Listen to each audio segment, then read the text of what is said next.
नमस्कार दोस्तों, आज की कहानी है भगवान श्री कृष्ण की जन्म कथा। भाद्रपद कृष्ण अष्टमी को श्री कृष्ण जन्माष्टमी कहते हैं क्योंकि ये दिन भगवान श्री कृष्ण का जन्म दिवस माना जाता है। इसी तिथि की घनघोर अंधेरी आधी रात को रोहिणी नक्षत्र में मथुरा के कारागार में वसुदेव की पत्नी देवकी के गर्भ से भगवान श्री कृष्ण ने जन्म लिया था।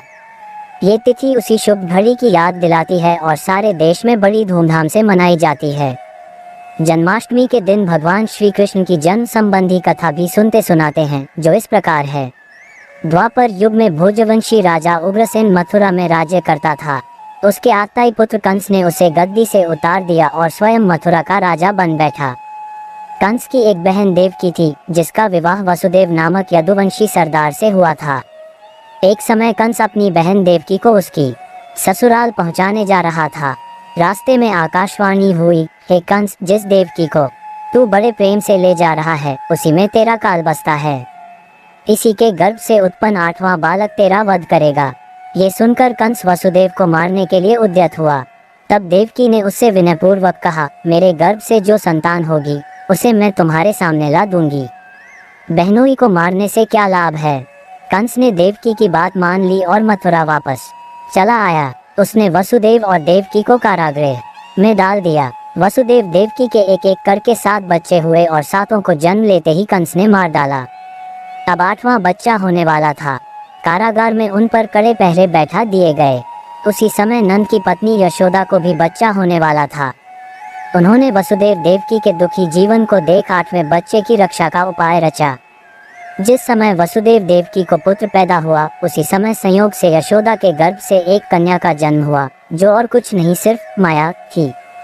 जिस कोठरी में देवकी वसुदेव कैद थे, उसमें अचानक प्रकाश हुआ और उनके सामने शंख, चक्र, गदा, पद्म धारण किए चतुर्भुज भगवान प्रकट हुए। दोनों भगवान के चरणों में गिर पड़े। तब भगवान ने उनसे कहा, अब मैं पुनः नवजात शिशु का रूप धारण कर लेता हूँ।